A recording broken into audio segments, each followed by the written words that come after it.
Hello student, welcome back. आज का हमारा टॉपिक है ट्री। एक्चुअली मेन टॉपिक हमारा बाइनरी ट्री है जो हमें पढ़ना है, बट कभी कभी एग्जाम में ट्री ये क्वेश्चन भी या इसकी डेफिनेशन भी 1 मार्क के लिए पूछी जा सकती है।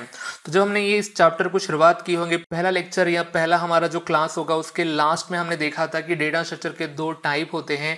एक होता है नॉन लीनियर डेटा स्ट्रक्चर और एक होता है लीनियर डेटा स्ट्रक्चर। अब तक हमने जो भी पढ़ा था वो लीनियर डेटा स्ट्रक्चर था, जिसमें अरे, पॉइंटर अरे, लिंक लिस्ट, ओके, रिकॉर्ड, ये सब कुछ चीजें वहां पे आई थी। तो हमारे सिलेबस में एक ही नॉन लीनियर डेटा स्ट्रक्चर है और वो है ट्री।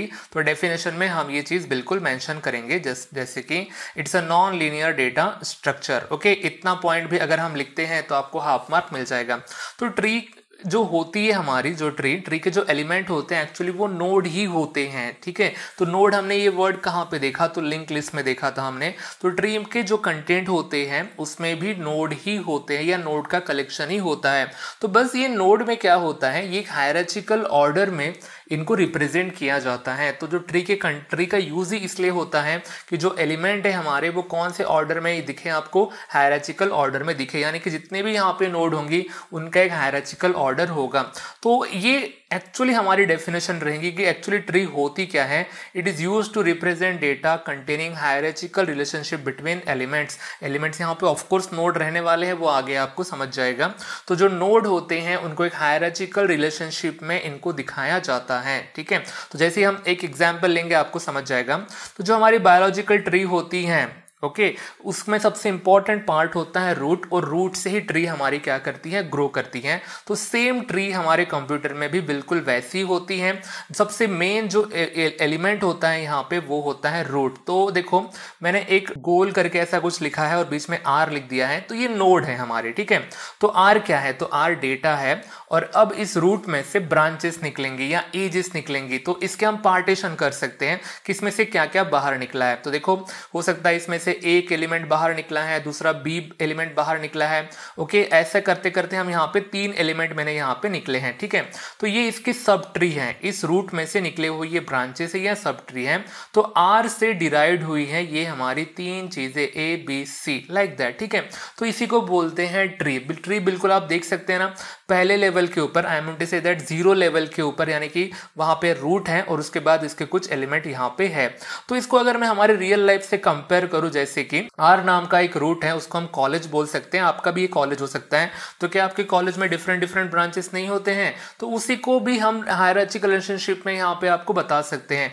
रूट मान लो कि कॉलेज है और आपके यहाँ पे 3 ब्रांचेस है, एक को नोड में बताया है मैंने, उसके बाद वैसे ही बी बताया है और वैसे ही सी बताया है। तो क्यों ना ए को आर्ट मान लो, सी जो है हमारा वो साइंस मान लो उसे, ठीक है, और बी है जो हमारा क्या मान लो, इसे कॉमर्स मान लो। तो आप देख सकते हैं कि ये जो 3 ब्रांचेस है किससे डिराइड हुई है, कॉलेज से डिराइड हुए ना। तो आप हायरार्चिकल ऑर्डर देख सकते हैं, सबसे मेन लेवल जो के ऊपर कॉलेज है और उसके बाद उनके ये सब ब्रांचेस है। इवन साइंस की भी ब्रांचेस हो सकती हैं, आईटी हो सकता है, कंप्यूटर साइंस हो सकता है, मैथ बायो हो सकता है, इलेक्ट्रॉनिक्स होता है। तो यहाँ से 4 ब्रांचेस यहाँ पे निकलती है। तो आप देख सकते हैं कि हायरार्चिकल ऑर्डर यहाँ पे मेंटेन किया जा रहा है।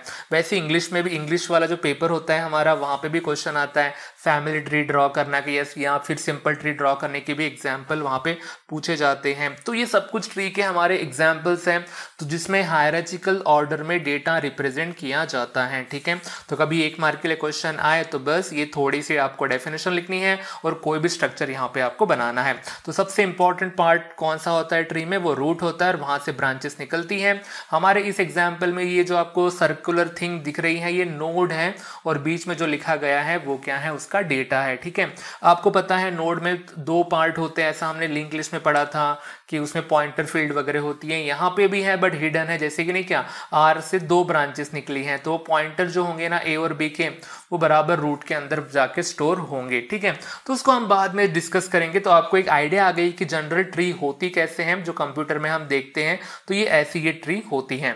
तो हमारे सिलेबस में है बाइनरी ट्री, इसकी डेफिनेशन पूछी जाती है 1 मार्क के लिए, या कभी कभी ये 3 मार्क्स के लिए भी क्वेश्चन आ सकता है। तो इसकी डेफिनेशन बहुत ही जरूरी है। तो थोड़ी देर पहले मैंने आपको ट्री के बारे में बताया था कि it's a collection of node, तो ये भी कलेक्शन ऑफ नोड ही है। तो बस आपको इसको प्रॉपर तरीके से इसकी डेफिनेशन लिखनी है। डेफिनेशन, बाकी डेफिनेशन जब अब तक हमने जितनी पढ़ी है ना, उतनी सिंपल यहाँ पे नहीं है, थोड़ी सी टेक्निकल टाइप की डेफिनेशन आपको यहाँ पे लिखनी पड़ सकती है।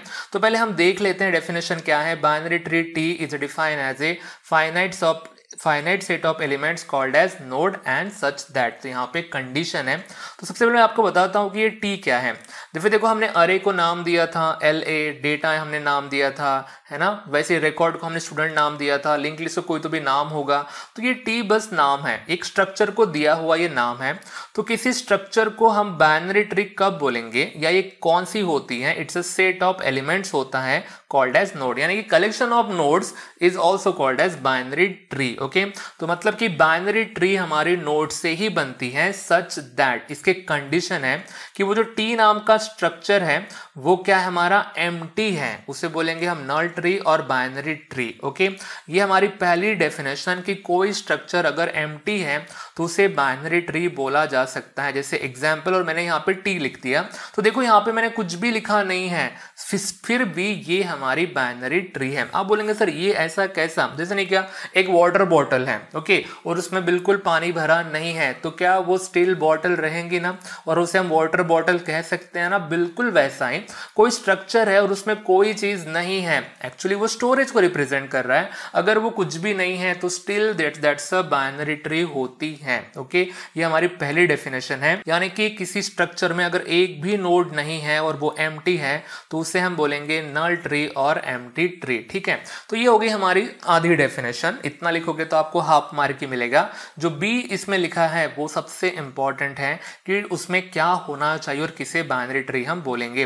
तो T contain a distinguish node R, यानी कि एक डेडिकेटेड नोड होना चाहिए जिसको बोलेंगे हम आर। एक्चुअली आर की जगह कुछ भी हो सकता है डेफिनेशन के हिसाब से आर, और उसे बोलेंगे हम रूट ऑफ टी।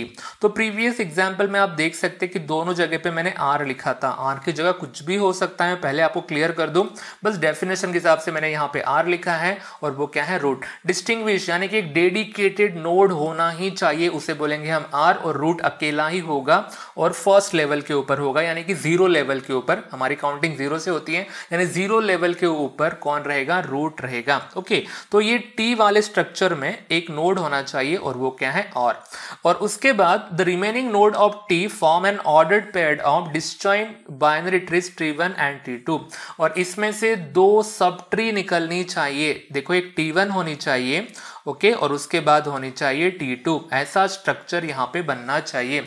इसमें से दो ब्रांचेस निकलनी चाहिए, एक साइड में T1 होगा और दूसरे साइड में T2 होगा। तो फिलहाल के लिए इसे आप नोड कंसीडर करो कि T1 और T2 हमारे नोड है। एक्चुअली ये सब ट्री होने वाली है, बट इसे फिलहाल के लिए आप क्या मानो, नोड है। तो ये जो आप स्ट्रक्चर देख रहे हैं यही हमारी बाइनरी ट्री है। ये दुनिया के सबसे छोटी बाइनरी ट्री है, यानी कि बाइनरी ट्री में तीन चीजें हमेशा ही होनी चाहिए स्टार्टिंग में। एक होना चाहिए रूट, और उसमें से दो ब्रांचेस या दो नोड निकलनी ही चाहिए। तो हमारे जो सबसे छोटी बाइनरी ट्री होती है उसमें एटलीस्ट तीन नोड होते ही है और होने ही चाहिए। ठीक है, तो ये हो गई हमारी बाइनरी ट्री। तो अब डेफिनेशन का अच्छे से देखोगे कि T content distinguish node R, इसमें आर है, और उसके बाद इसके जो रिमेनिंग नोड है टी के स्ट्रक्चर के, तो उसमें देखो ऑर्डर्ड पेयर ऑफ डिसजॉइंट, मतलब कि ये एक दूसरे से अलग रहेंगे, मिक्स नहीं रहेंगे, अलग अलग जगह पे रहेंगे, और वो जो ट्रीज रहेंगी वो रहेंगे T1 एंड T2। इसे नोड भी कंसीडर करो या सब ट्री भी कंसीडर करो। तो ये हमारा छोटा सा स्ट्रक्चर बाइनरी ट्री है। तो आप देख सकते हैं कि एक बाइनरी ट्री और नॉर्मल ट्री में क्या डिफरेंस है। तो जो नॉर्मल ट्री होती है तो रूट में से कितने भी ब्रांचेस निकल सकते हैं, कितने भी, जितने चाहिए उतने ब्रांचेस निकल सकते हैं। इसमें के बाद ए में से भी जितने चाहिए उतने ब्रांचेस निकल सकते हैं। बाइनरी ट्री में ऐसा नहीं होता है। स्टार्टिंग में दो ब्रांचेस निकलेंगी और उसके बाद भी हाईएस्ट जो ब्रांचेस है या नोड है किसी पेरेंट में से जो निकलने वाले हैं वो दो से ज्यादा नहीं हो सकती है। ओके, 0 रहेगा, 1 रहेगा या 2 रहेगा, इससे ज्यादा नहीं रह सकते हैं। इसीलिए तो इसका नाम क्या पड़ा है, बाइनरी ट्री पड़ा है। ठीक है, तो नाम आपको पता चल गया होगा। और अगेन हम बड़ा सा एग्जांपल देखेंगे तो और आपके कंसेप्ट यहाँ पे क्लियर हो जाएंगे। तो इसे हम देखते हैं अच्छे से कि यहाँ पे क्या है। तो यहाँ पे टी कंटेंट रूट आर है, T1 एंड T2 इस सब ट्री है हमारे R के। ओके, देखो T1 and T2 sub tree of R, यानी कि R के जो लेगेसी है वो कौन कैरी करेंगी, T1 एंड T2 कैरी करेंगी। If T1 is not empty, यानी कि नॉन एम्प्टी है, अगर ये एरिया खाली नहीं है, ये ग्रो करता है, देन हम इसको बोलेंगे it's a root then its root is called as left successor of R, यानी कि आर को लेफ्ट साइड में कौन ग्रो करने वाला है, तो T1 ग्रो करने वाला है। तो इसे T1 को भी रूट कहा गया है, पर कौन सा रूट कहा गया है, लेफ्ट सक्सेसर ऑफ आर वाला रूट कहा गया है कि लेफ्ट साइड में ये ट्री क्या करते जाएंगे, लेके जाएंगे।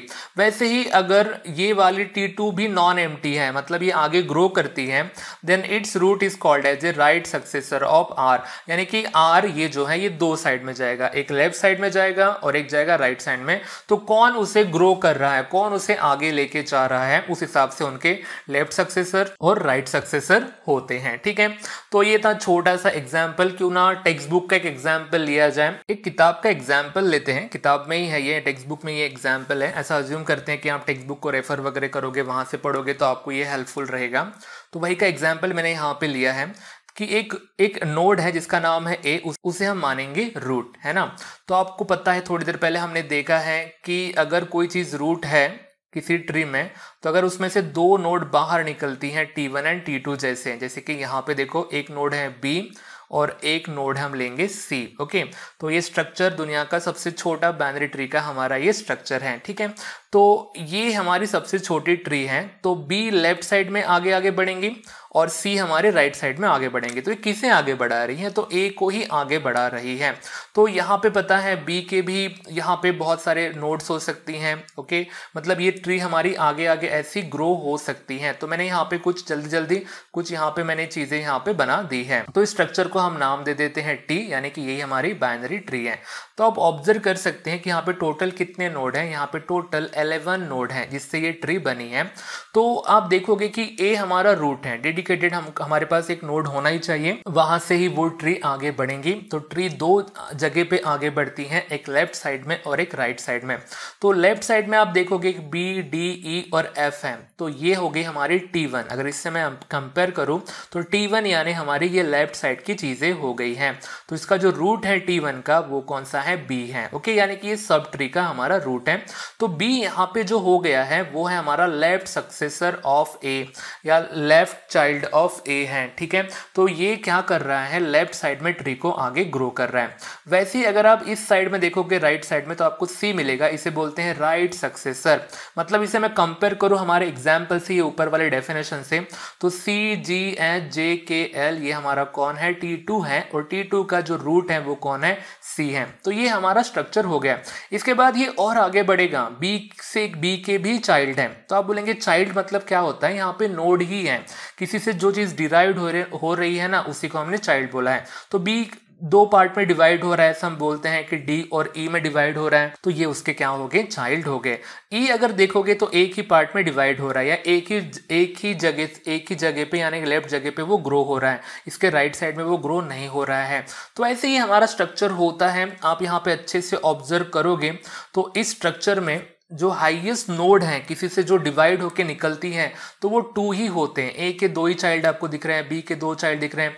आपको ऐसा नहीं लग रहा होगा कि किसी से 3 चाइल्ड निकले होंगे, है ना। तो यहाँ पे सबसे मिनिमम चाइल्ड होते हैं वो 0, और उसके बाद 1 और उसके बाद 2। तो यहाँ पे हम एक पॉइंट लिख सकते हैं कि any node in binary tree has 0, 1, 2 और सक्सेसर, 1 और 2 सक्सेसर। तो ये जो सक्सेसर होता है मतलब ही नोड होते हैं, यानी ही चाइल्ड होते हैं। किसी नोड में से कितने निकल सकते हैं, तो या तो 0 निकल सकते हैं, 1 निकल सकते हैं, या 2 निकल सकते हैं, मैक्सिमम 2 निकल सकते हैं। 3 के लिए कोई चांस नहीं है। इसमें से मैक्सिमम 2 ही सक्सेसर निकल सकते हैं, इसलिए इसको बाइनरी ट्री बोला गया है। बाय का मतलब क्या होता है, 2 होता है। तो ऐसा ही छोटा सा ये हमारा एग्जाम्पल है। ओके, तो इतना आपको समझ गया होगा कि B हमारी लेफ्ट सक्सेसर है, राइट हमारा राइट सक्सेसर, C हमारा राइट सक्सेसर है। ठीक है, तो इसमें हम कुछ और चीजें जोड़ सकते हैं यहाँ पे, जैसे कि the node with the no successor are called as a terminal node, it is also called as left. इस 11 आउट ऑफ आप देख सकते हैं कि D, F, G, L और K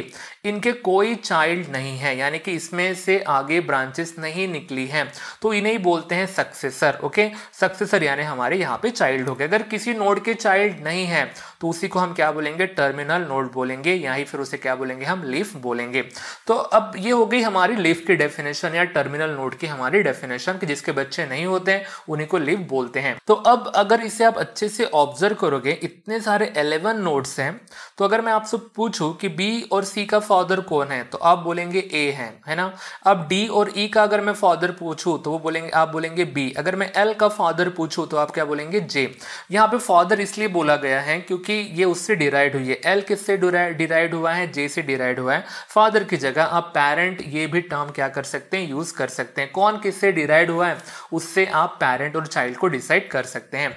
पर ये आउट ऑफ 11 एक ऐसी नोड है, आप देख सकते हैं स्पेशली ए। अगर मैं आपको पूछूं कि ए का फादर कौन है, ए किससे डिराइड हुआ है, तो आपके पास आंसर होगा क्या, नहीं, ए तो पहले था ना। ए मतलब किसी से डिराइड नहीं हुआ है, वो ओरिजिनल फॉर्म में पहले से अवेलेबल था। तो रूट जो होता है वो हमेशा अकेला होता है और उसका कोई पेरेंट या फादर नहीं होता है। तो यही हमारी डेफिनेशन होती है रूट की। तो देखो हम लिख सकते हैं कि रूट की definition, the node which has no parent या father is called as a root. Okay, उससे हम क्या बोलते हैं, रूट। तो रूट हमेशा पहली नोड होती है ट्री की। जब आप देखोगे ना कोई भी ट्री, तो ट्री की जो फर्स्ट नोड होती है उसे क्या बोलते हैं हम, रूट, और उसके कोई भी पेरेंट नहीं होता है। तो इतना तो आपको समझ गया ही होगा। तो नेक्स्ट डेफिनेशन देखते हैं और वो होती है सिबलिंग की। तो सिबलिंग ये वर्ड आपने इंग्लिश में भी सुना होगा, जैसे कि भाई बहन। तो भाई बहन का मतलब ही क्या होता है, कॉमन पेरेंट। जिसके पेरेंट कॉमन है उसी को हम क्या बोलते हैं, सिबलिंग बोलते हैं। तो यहाँ पे भी ऐसा ही होता है, children of the same parent. Okay, तो आप देख सकते हैं कि डी और ई सिबलिंग है। क्यों सिबलिंग है, क्योंकि डी और ई का जो पेरेंट है वो कौन है, यहाँ पे बी है। क्या एल और एफ ये सिबलिंग हो सकते हैं क्या, नहीं। एफ का जो फादर है वो ई है और एल का जो फादर या पेरेंट है वो जे है, तो ये कॉमन नहीं है ना, तो ये क्या नहीं होंगे, सिबलिंग नहीं होंगे। तो ऐसी सिबलिंग की डेफिनेशन है। तो आपको ये डेफिनेशन आनी चाहिए क्योंकि ये 1 मार्क के लिए कभी भी पूछी जा सकती है। इसके बाद एक डेफिनेशन है कि कौन से ट्री को सिमिलर ट्री कहा जाता है।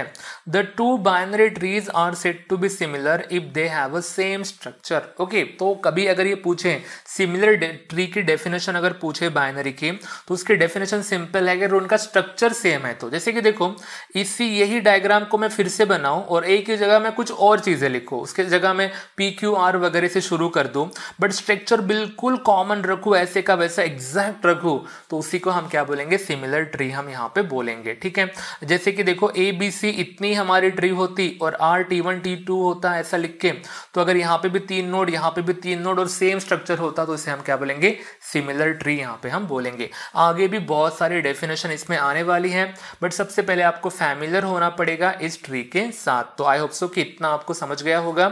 तो अगले इसमें देखते हैं हम कि इसका यूज हम कहाँ पे वगैरह कर सकते हैं।